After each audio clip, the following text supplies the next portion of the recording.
지금 스토리는 다윗의 아들 압살롬이 반역을 꾀하였습니다. 거의 압살롬이 예루살렘을 장악하였고 이제 다윗은 도망가고 있는 중입니다. 도망가면서 다윗은 후세라고 하는 사람을 스파이로 압살롬 옆에 두었습니다. 근데 그 작전이 성공하였죠. 압살롬 옆에는 군대 장관 계략가가 있었는데 아히도벨이었습니다. 아히도벨이 계략을 세웠는데 후세가 자기의 계략을 통해서 다윗을 보호하려고 아히도벨의 계략을 방해했죠. 근데 이게 먹혔습니다. 후세의 작전이 통했고 아히도벨의 계략이 먹혀 들어가지 못했죠. 하지만 다윗이 그래도 안전하냐? 그건 아니었습니다. 계속 위기 가운데 있는 거죠. 그래서 지금 후세는 제사장 사독과 아비아달, 다윗 편에 있는 제사장이죠. 그 제사장들에게 알려서 지금 빨리 다윗에게 멀리 떨어져 가야 된다. 요단강을 건너가야 살 수 있다. 이 전령을 보내는 것입니다. 제사장과 이 제사장 둘이 자리를 비우면 금방 눈치챌 것 아닙니까? 그래서 이 두 제사장은 각각 자기 아들들을 보냅니다. 바로 그 아들이 요나단과 아히마아스입니다. 이 요나단과 아히마아스는 겁이 많았던 것 같아요. 급한 건 사실이지만 막상 전하려 하니까 옆에 압살롬 군대들이 보이고 자기가 위험할 것 같으니까 일단 좀 숨고 지켜보자. 그래서 일단 숨었습니다. 하필 숨었는데 그때 또 지켜보던 목격자가 있지 않았겠습니까? 압살롬 사람의 편이 한 여인이 뭔가 수상쩍습니다. 두 사람이 자꾸 숨어 있고 한 행동이 이상적어서 압살롬에게 신고를 했죠. 근데 이 신고한 사실을 또 알게 되었습니다. 성경은 이러이러하니 이러이러했다라고 쓰여지 않았습니까? 굉장히 빠르게 전개하는 듯 싶습니다.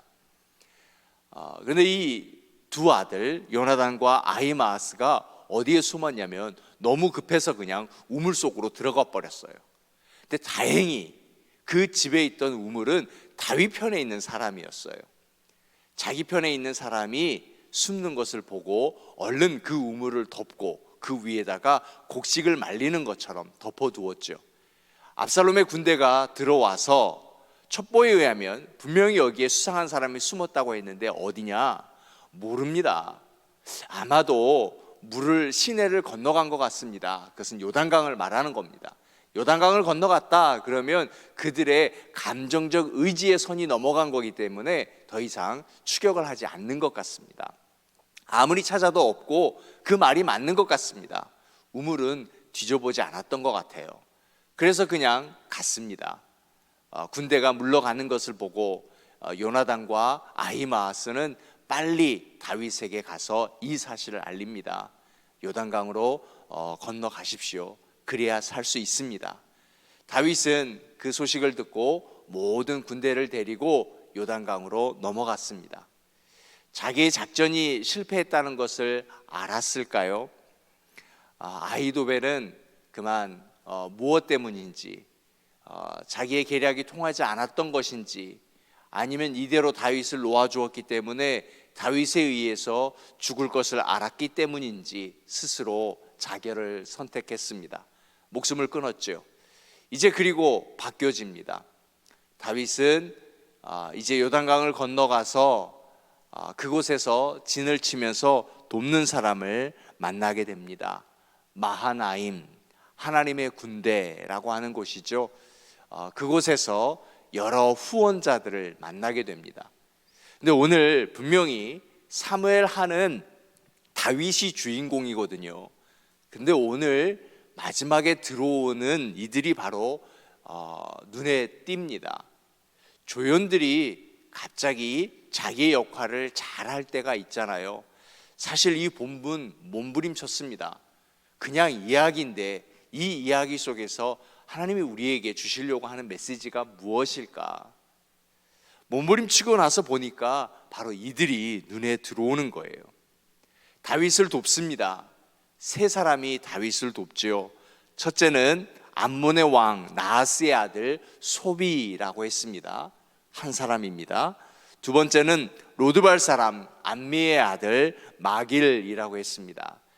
이 사람은 요나단, 지금 말하는 요나단이 아니라 사울의 아들 요나단의 아들 무비보셋, 다리전 무비보셋을 지키고 도와주었던 사람입니다.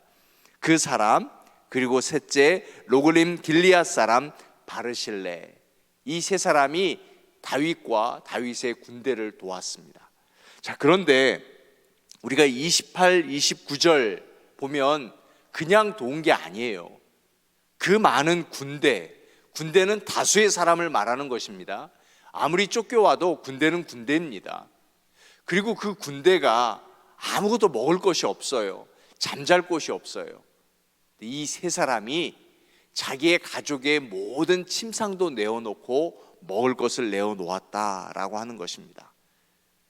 급하게 피난길에 오는 다윗과 다윗의 다른 사람들을 먹일 식량, 그리고 그 모든 잠자리를 제공한다는 것은 참 어려운 일입니다. 그리고 성경은 그들을 정성껏 대접했다라고 하는 것입니다. 이것이 오늘 우리가 보아야 할 일이지 않은가 싶습니다. 오늘 우리는 다윗이 아니라 이 세 사람의 성품을 배웠으면 좋겠습니다. 다윗의 위대함도 있습니다. 어려운 가운데 늘 하나님을 의지하고 이 군대들을 이끌어 가면서 하나님의 뜻에 따르려는 그 다윗, 참 중요하고 훌륭한 일이지만 오늘 이 다윗과 다윗의 군대를 도왔던 이 세 사람, 다윗이 다윗의 일을 할 수 있었던 것은 이 세 사람의 도움이 정말 필요했던 것입니다. 위기 때, 필요할 때 누군가의 돕는 손길 정말 필요한 것입니다. 여러분은 그런 도움 받으신 적 없으십니까? 위기 때 누가 나를 도와주었어요. 내가 참 어렵고 힘들 때 나를 위로해 주었어요. 내 마음을 만져주었고 나에게 마실 물을 주었고 먹을 것을 공급해 주었어요. 입을 것을, 잘 것을 공급해 주었어요. 우리가 지금 이 시대가 위기라고 생각하지 않습니까? 그렇다면 우리는 누구를 먹여야 할까요? 지금 누군가가 도움이 간절히 필요하고 있을 때, 지금 이 시대, 우리가 살고 있는 이곳에는 누가 가장 도움이 필요로 할까요? 그들에게 우리가 돕자라고 하는 것입니다. 가난하고 궁핍한 자를 긍휼히 여기고 돕는 것은 하나님을 높이는 일입니다. 그래서 우리의 손을 펴야 합니다. 우리는 자꾸만 움켜쥐려고 하는 본능이 있습니다. 이제 우리가 손을 펴서 도와주어야 할 때인 것 같습니다. 이제 이 코로나의 정책이 끝나니까 국경에 있는 난민들이 들어온대죠. 들어오게 되면 법에 의해서 2년에서 3년 동안은 함부로 추방도 못 한답니다. 그렇게 되면 이곳에서 일하게 되고, 물론 미국은 혼란스럽게 되겠지요. 하지만 우리 편에서는 우리가 그들을 도와야 되는 것 아닌가. 특별히 이제 이 난민 정책이 너무나 어려워서 시카고는 더 이상 난민을 받지 않는다고 하죠. 그 또한 안타까운 일이지만 이미 들어온 난민들, 그리고 또 우리의 형제교회인 기도의 집에 이 난민들이 찾아온다고 하지 않습니까? 그들은 간절합니다. 우리가 이곳에서 편하게 있어서 그렇지 정말 그들은 간절합니다. 그들에게 우리가 도움의 손길이 되어야 되지 않겠는가라는 것입니다. 오늘 바로 이 사람들처럼 소비, 그리고 마길, 바르실레처럼 자신들이 가지고 있는 것을 아낌없이 내어주었던 것, 그리고 그들은 바라는 것이 없었습니다. 어떻게 알 수 있는가? 나중에 바르실레에게 다윗이 함께 가자, 예루살렘으로 돌아가자, 내가 너가 베풀어준 호의를 기억하겠다. 다윗을 따라가면 보장되어 있는 삶 아닙니까? 그런데 그는 거절합니다. 나는 여기가 좋습니다. 여기에서 또 누군가를 돕겠습니다. 그 황무지, 그 어려운 곳, 로드발이라고 하는 것은 아무것도 없다라는 뜻이거든요. 아무것도 없는 곳에서, 아무것도 없는 곳에 찾아오는 사람들은 누구겠습니까? 정말 어려운 사람들이겠죠. 그들을 돕기 위해서, 그것이 사명인 줄 알고 사는 이 세 사람을 통하여서 다시 다윗이 왕궁을 일으켰다. 그것은 우리는 결코 지나갈 수 없는 스토리인 것입니다. 한 가지만 더요. 우리는 섬기다가 시험에 들 때가 종종 있습니다. 잘 섬겼는데 우리는 시험에 듭니다. 그런데 섬기는 것이 무엇입니까? 이름도 빛도 없이 섬기는 것이 참된 섬김 아닙니까? 그래서 우리가 섬기기 위해서, 잘 섬기는 참된 섬김을 위해서 오늘 우리가 해야 할 것은 무엇인가 하면 기도일 것 같습니다. 하나님, 우리가 도울 수 있는 기회가 왔을 때 도울 수 있는 마음 허락하여 주옵소서. 사실 우리 주변에는 여러 번 기회가 왔는데 선뜻 그 기회를 우리가 잡지 않거든요. 그리고 그 섬기고 나서 그 공로를 잊게 하여 주옵소서. 하나님이 나에게 기회를 주셔서 섬기는 것뿐이니까 섬기는 건 그냥 섬기는 그 자체로만 되게 하여 주옵소서. 섬기는 것도 꼭 내 방법을 생각해요. 그리고 내가 하던 대로만 해요. 그들을 입장에서 그들의 아픔을 이해하고 돕는 섬김이 우리에게 필요합니다. 그래서 우리는 먼저 기도해야 합니다. 내가 있어서 돕는 것은 결코 아닙니다. 그래서 우리가 기도의 집을 위해서 기도하고요, 난민을 위해서 기도하고요. 하나님, 어떻게 돕는 것이 좋을까요? 그냥 먹지 못한다고 음식을 그냥 가져다 주는 것이 아니라, 남는 음식 가져다 준다는 것이 아니라 정말 그들의 필요가 무엇이고 아픔이 무엇이고 그들의 자존심을 지켜주면서 수치스럽지 않게 도와주며, 또 우리는 참된 섬김을 하고 그냥 그대로 이름도 빛도 없이, 한미교회가 도운 것이 아니라, 내가 도운 것이 아니라 하나님이 보낸 한 천사로만 기억할 수 있도록 그러한 일들이 우리에게 있게 하여 주옵소서.